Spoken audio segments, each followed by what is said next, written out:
Let me tell you a story that, honestly, I wish I never had to.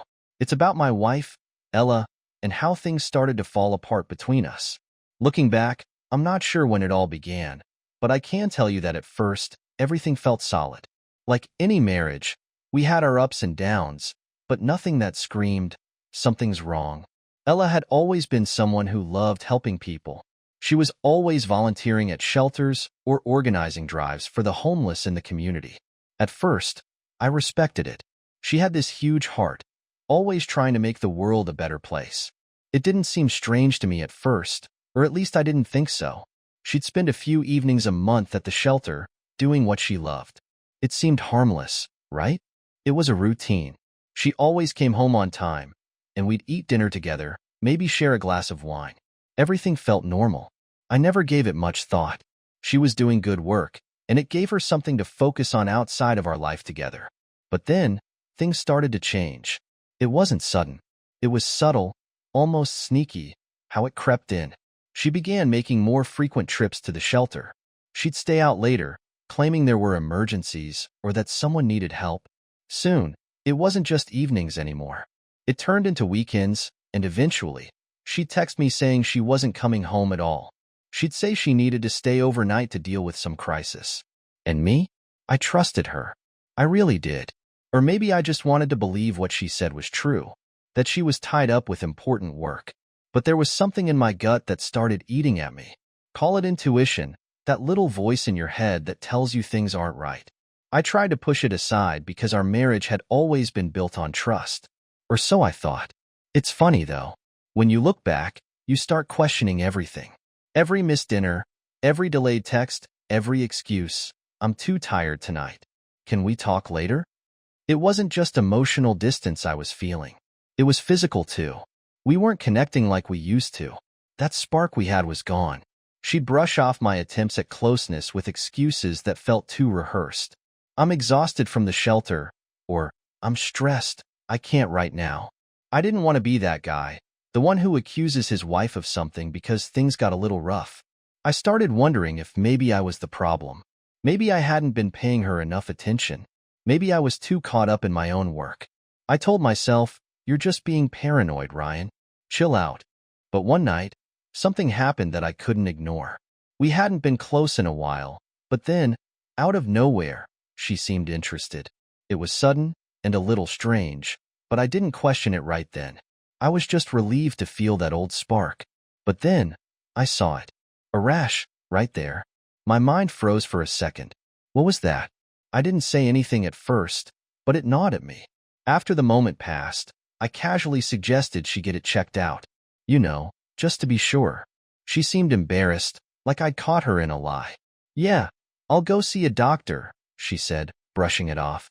But the look on her face didn't sit right with me. She wasn't just embarrassed. She looked scared, like she was hiding something. The next day, she went to the gynecologist. When she came back, I asked how it went. Her response? Barely anything. She mumbled that it was nothing serious, and that the doctor gave her some cream. But she wouldn't look me in the eye. She wouldn't even sit down and talk about it. Instead, she changed the subject, like it wasn't a big deal. That's when the alarms in my head really started ringing. And now here I am, lying awake at night, staring at the ceiling, trying to make sense of everything. When did it all go wrong? Was it something I did? Did I miss the signs? I kept replaying everything in my mind, searching for that moment when things started to shift. I remembered the times when we used to be really happy. Road trips, stopping at little diners on the side of the road, laughing at nothing, just enjoying each other's company. We were that couple, the one everyone thought was perfect together. But now, all of that felt so far away, like a memory that wasn't even mine anymore. I started wondering if I had taken it for granted. Maybe I hadn't been giving her enough attention. Maybe that's why she was pulling away. Maybe I messed up, and this was my punishment. I could feel myself slipping into a dark place where I didn't know what to believe anymore. Every time she was late, I wondered where she really was. Every time she walked off to talk on her phone, I wanted to ask who she was talking to, but I didn't.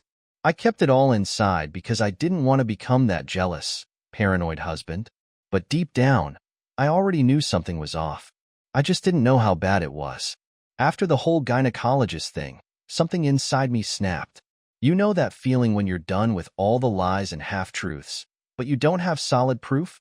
That's where I was. The way she brushed off her appointment and avoided any conversation about it didn't sit well with me. I couldn't let it go, so I took matters into my own hands. I knew which clinic she'd gone to, so one morning, I drove there, parked across the street, and waited. Sounds crazy, right? Like I was some kind of stalker. But by then, I didn't care. I needed to know the truth, even if it meant doing something I never imagined I'd do. I sat there, feeling like a fool, watching people come and go. I don't even know what I was expecting, but when Ella's gynecologist finally stepped out, I knew I had to act fast. I walked up to her, feeling like my stomach was about to turn inside out. I tried to stay calm, though, or at least I made an effort. I decided to ask her about Ella, about the rash. I even tried to play it off like I was just concerned about her health, you know? But the doctor shut me down quickly. She mentioned doctor-patient confidentiality and said she couldn't share any details without Ella's permission. Her voice was polite, but I could tell she was getting annoyed. And honestly, that only made me more suspicious. What was Ella hiding? Why avoid talking about something so simple if it wasn't a big deal? My mind started wandering to darker places. Maybe she caught something serious. Maybe she wasn't just helping at the shelter. Maybe she was seeing someone else. The thought hit me like a punch to the gut, and I couldn't shake it. I was convinced this wasn't just about her being distant or stressed. Something was definitely going on. I could feel it deep down. Every late night, every excuse to stay at the shelter, every awkward silence between us. It all started to add up. I knew I had to get to the bottom of it. So, I decided to follow her. I wasn't proud of it, but what other choice did I have? I started by just observing her routine. When she'd say she was heading to the shelter, I'd drive by a little while later, park down the street, and watch. I know it sounds crazy, but by that point, I didn't care. I needed answers. I had to see for myself. At first, everything seemed normal. She was helping people, talking to the other volunteers, organizing supplies. She looked like the Ella I knew, but something still felt off. It was too perfect, too rehearsed. The longer I watched, the more little things I started picking up on.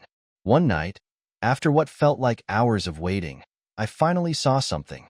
Ella was inside, talking to a younger guy I hadn't seen before. They weren't doing anything overtly suspicious, but the way they stood so close, the way they whispered to each other, it set off alarm bells. I knew something wasn't right, and I wasn't going to ignore it anymore. The next day, I decided to go to the shelter. I tried to act casual, like I was just popping in to say hi, but inside, I was boiling. I asked a few staff members about Ella, how often she was there, what she did, where she went after hours. Most of them gave me the same answer. Ella was an amazing volunteer, dedicated, selfless, always going above and beyond for the homeless. But then there was this one woman, an older lady who'd been there a while. When I pressed her for more details, she hesitated. I could see it in her face. She was hiding something. I pushed a little harder, but she clammed up, saying Ella was a good person, and that was all I needed to know. That was it. That look in her eyes, the way she avoided my gaze. It told me everything without a word being said. I left the shelter that day more convinced than ever that Ella was hiding something. And it wasn't just some casual affair. It felt bigger, deeper. I could feel it in my gut, like this sickening feeling that wouldn't go away. The doubts were gnawing at me. I couldn't even look at Ella without wondering where she'd been, who she'd been with, what lie she was telling to cover it all up. I even thought about hiring a private investigator. In fact, I looked up a few online. But then I stopped. I needed to figure this out on my own first. If I hired someone, and it turned out she was cheating, then what? What would I do with that? I wasn't ready for that yet. So instead, I kept digging. Every time she left the house, I made sure I knew where she was going. I started checking her phone when she wasn't around. I noticed patterns.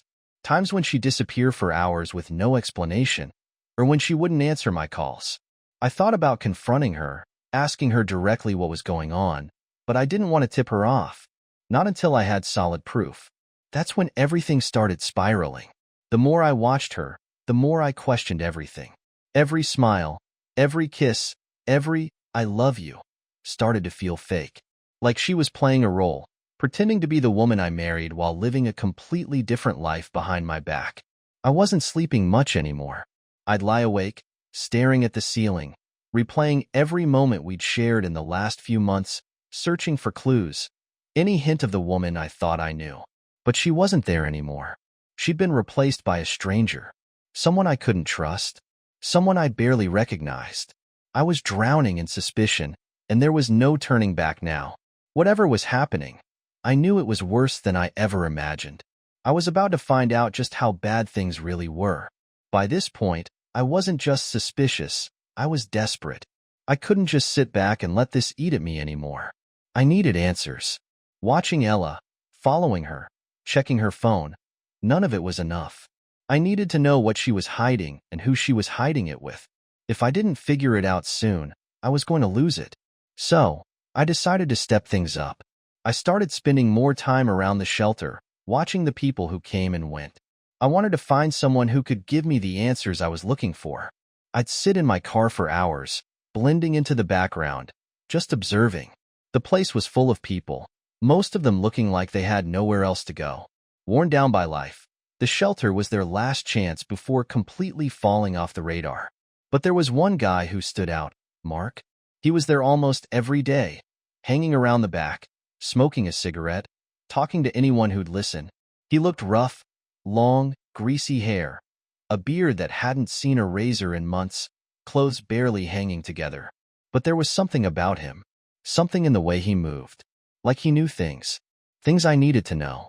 I don't know what came over me, but one afternoon, after sitting there for hours, I finally got out of the car and approached him. I didn't have a plan. I was just driven by raw frustration. I reached into my pocket, pulled out a few bills, and waved them in front of him. "Got a minute?" I asked, trying to sound casual.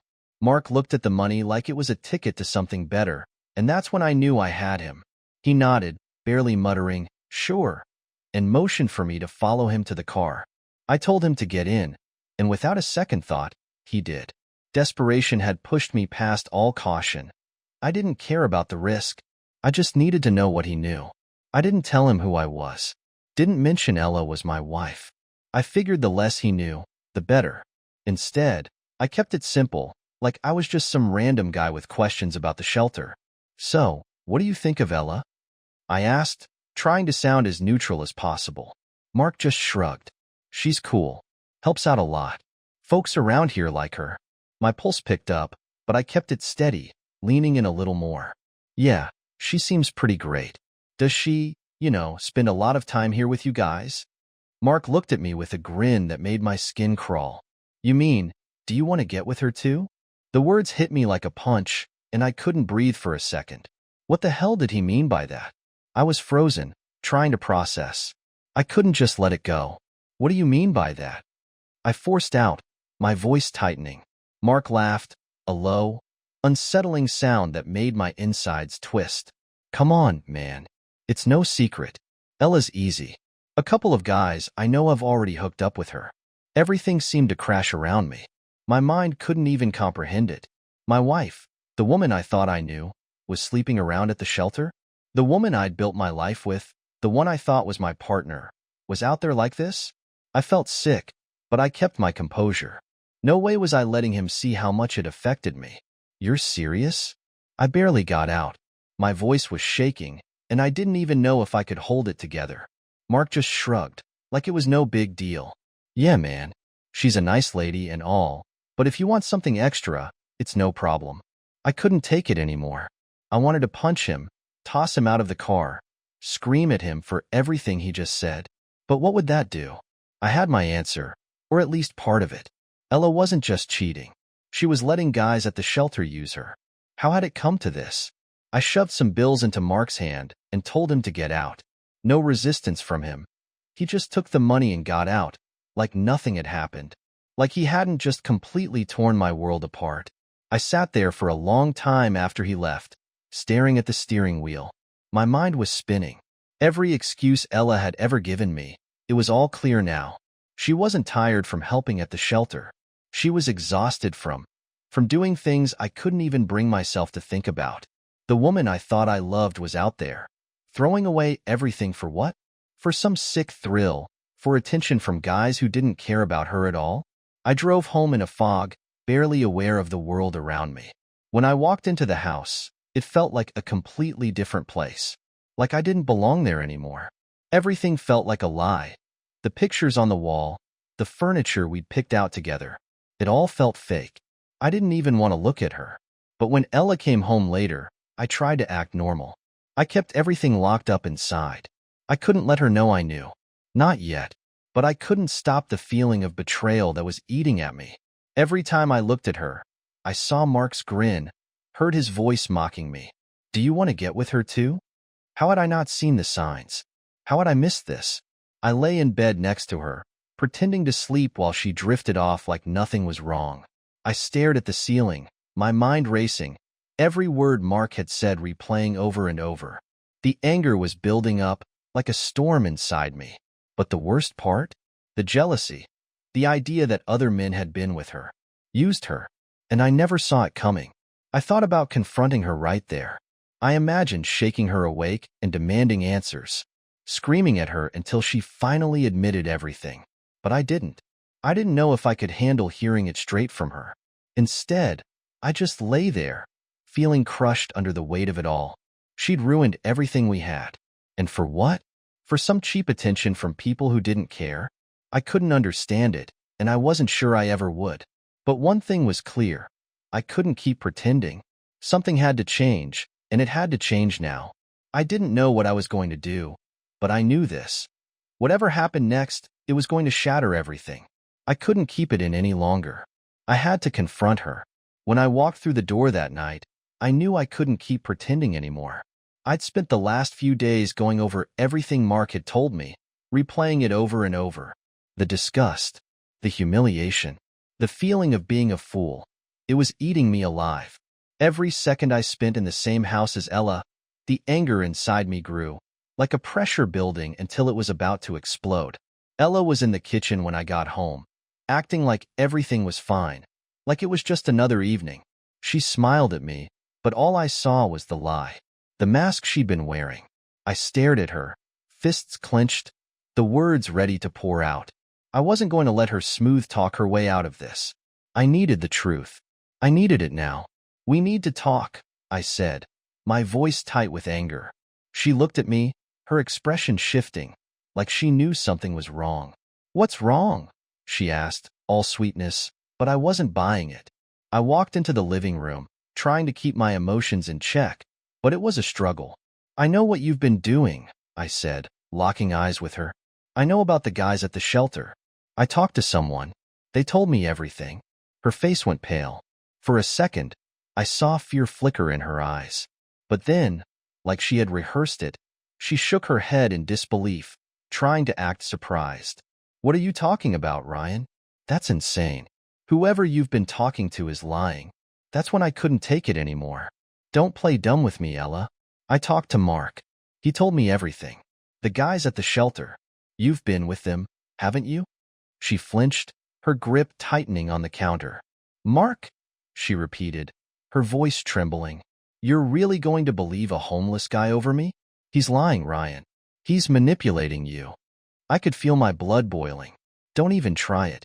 Don't twist this around. I've seen how you've been acting, how you avoid me. How you dodge my questions. The excuses. Don't tell me I'm imagining things. I'm not stupid, Ella, I said, my voice ice cold, staring her down. She shrank back, her whole demeanor crumbling in front of me. Her eyes dropped to the floor, and her voice was barely audible, like she was ashamed of what she had to say. It's not what you think, she whispered. Then what the hell is it? I shouted, the frustration I'd kept bottled up finally breaking loose. Tell me. I want to hear it from your mouth. Don't lie. Just say it. For a few moments, she stood there, motionless, like she couldn't decide whether to keep up the act or face the truth. Then, she cracked. The tears started flowing, and she crumbled in front of me, sobbing uncontrollably. I did it, she said, her words barely coming out. I slept with him. I couldn't stop. I don't know why. It's like I couldn't help myself. I never wanted to hurt you, Ryan. I swear. A compulsion? A weakness? I couldn't believe what I was hearing. I stared at her, my chest tightening. My hands balled into fists so tight it felt like my knuckles might break. A compulsion, I repeated, my voice shaking with disbelief. You're telling me you cheated with multiple guys because you couldn't control yourself? What kind of garbage excuse is that, Ella? Her sobs became more frantic, her words barely coherent. It's like I don't have control over it. It's an illness. I know how crazy it sounds, but I need help. Ryan, please, I didn't want any of this. I swear. I could hardly process what she was saying. The woman I thought I knew, the person I had spent my life with, was gone. The excuses, the tears, the desperate pleas for sympathy, they didn't mean anything to me anymore. How could she stand there and act like this was about her needing help? Like she was the victim here? Are you serious? I said, my voice low, but full of fury. You destroyed everything we had. For what? For some cheap thrill? And now you want me to feel sorry for you because you couldn't control yourself? She reached out, trying to grab my hand, but I jerked it away. I couldn't bear her touch, not after what she'd done. I'm sorry, Ryan, she said, her voice breaking. I know I've ruined everything, but please, I need you. I can't fix this on my own. But I was done. I had no more patience left, no more sympathy to offer. I turned away, shaking my head. I'm leaving, I said, the words cutting through the silence like a knife. I can't stay here and listen to this anymore. Where are you going? She cried, panic creeping into her voice. Please don't leave, Ryan. I'll get help. I swear. Just don't go. But I didn't say a word. I turned my back and walked out, slamming the door behind me, leaving her alone with her lies and her tears. I needed space. I needed to get away from her before I did something I would regret. I drove without thinking, eventually ending up at Jake's place. I didn't call ahead, didn't give him a heads up. I just showed up. When he saw my face, he didn't ask any questions. He went straight to the fridge, grabbed 2 beers, and sat me down on the couch. We didn't speak for what felt like an eternity. I just sat there, staring blankly at the floor, trying to make sense of everything. Finally, Jake broke the silence. You want to talk about it? He asked, his voice quiet but knowing. I nodded, and that was all it took.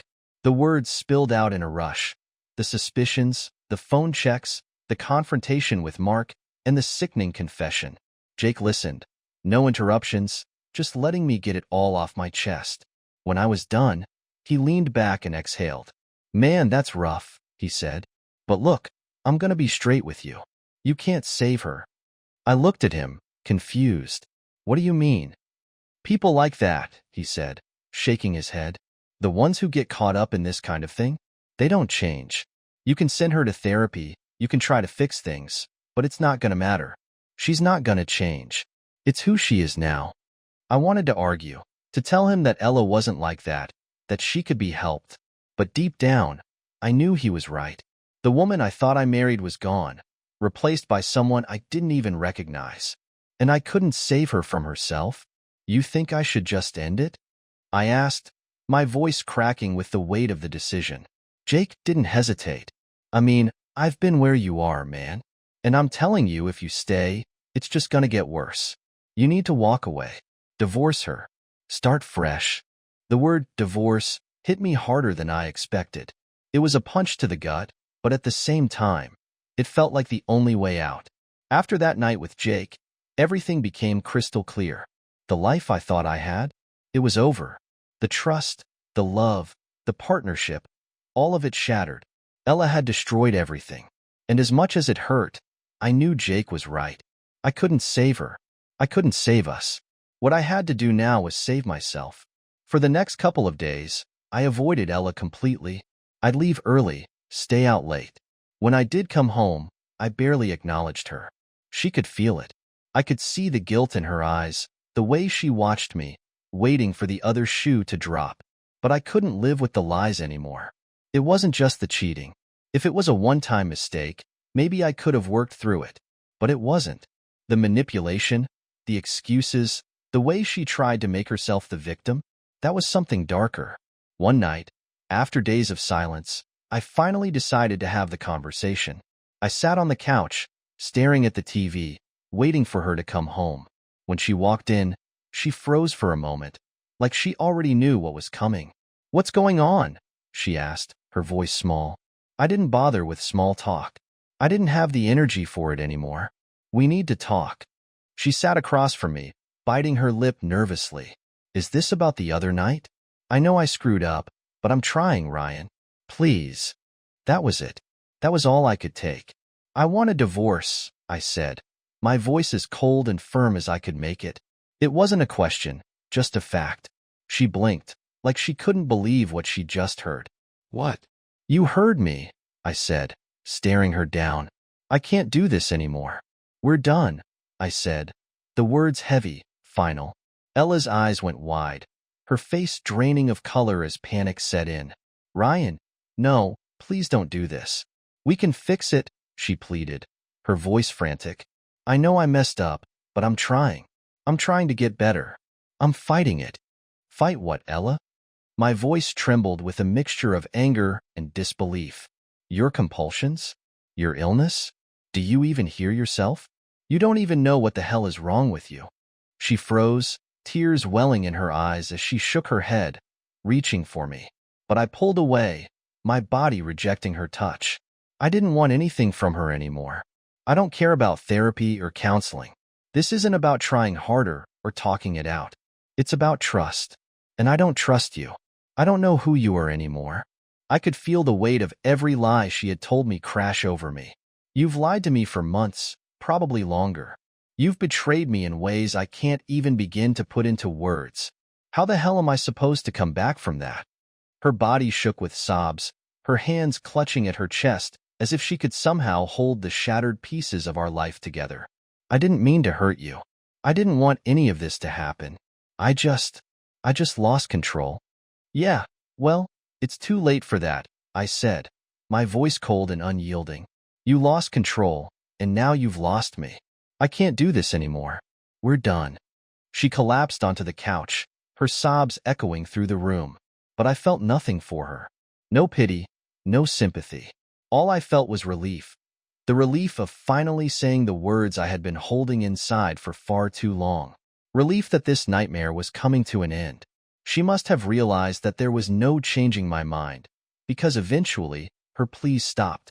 She wiped her eyes, sat up straight, and nodded. "Okay," she whispered, her voice barely audible. "If that's what you want." "It is," I said firmly. "We'll talk about the details. Splitting the house, the money, everything. But I'm done. This is the end." And just like that, it was over. She didn't argue. She didn't fight me. She knew, deep down, that there was no coming back from this. We spent the next few days discussing the logistics, how to divide the assets, the accounts, everything. It felt clinical, like we were two strangers, dividing up a life that no longer mattered. But as much as I thought I could handle it alone, I knew I couldn't. The weight of her betrayal was suffocating, and I needed help processing what had just happened to my life. So, I started seeing a therapist. I had no idea what to expect, but I knew I needed someone to help me make sense of the chaos in my head. I opened up completely. The suspicions, the lies, the confrontations, the anger, the heartbreak. It all came rushing out in a flood of words I hadn't been able to say to anyone else. I told the therapist how lost I felt, how I didn't know if I could ever trust anyone again, how I couldn't understand why Ella did what she did. And you know what? Talking about it helped. For the first time in months, I could finally breathe. The therapist helped me realize that it wasn't my fault, that I wasn't responsible for Ella's actions. She had her own demons to fight, and that had nothing to do with me. As hard as it was to face, I understood that no amount of love or effort from me could have saved our marriage. It was broken long before I even realized it. But still, the memories kept creeping in. Every time I closed my eyes, I remembered the early days, when Ella and I were happy, when we were a team. I remembered the road trips, the late-night conversations, the way she looked at me with nothing but love in her eyes. And then, I'd remember how it all fell apart, how those memories didn't matter anymore, how everything we'd shared had become a lie. I tried to reconcile the two versions of her, The woman I thought I knew, and the one who had betrayed me in ways I couldn't even begin to imagine. But the truth was, they were the same person. I just hadn't seen it before. As the weeks passed, my old life with Ella started to feel like someone else's life. I'd look at old photos of us and feel nothing. No pain, no anger, no nostalgia. Just emptiness. Those memories didn't matter anymore because the person I built them with wasn't real. Not in the way I thought she was. The divorce process was surprisingly smooth, all things considered. We divided everything equally, and just like that, the papers were signed.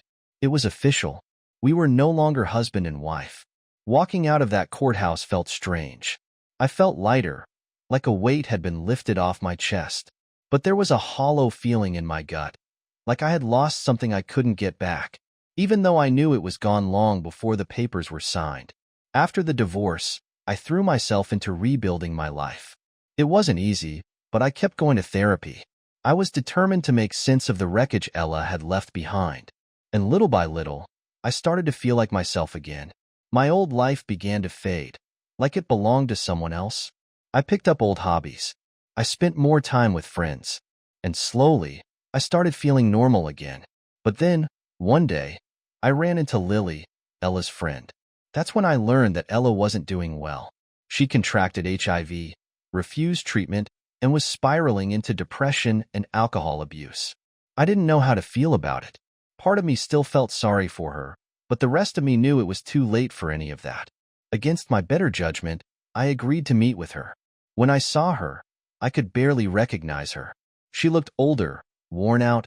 Her illness and the drinking had taken a heavy toll on her. We talked, but she had given up on life. She didn't want help. She didn't believe anything could be done. I left that meeting feeling hollow, realizing I couldn't save her, just like I couldn't save our marriage. And that was the last time I saw her. I cut contact after that. It wasn't my responsibility to fix her anymore. I kept working on myself, and eventually, I met someone new. Someone who made me believe in love again. It wasn't easy, but I started over. And for the first time in years, I found peace. Looking back, I realized that Ella's betrayal wasn't the end. It was part of a journey that taught me more about myself than I ever could have imagined. Her problems weren't mine to fix. Her actions, painful as they were, gave me the chance to start fresh. I've moved on now, and while the scars remain, they no longer define me. Every crisis is an opportunity for a new beginning. And that's exactly what I found.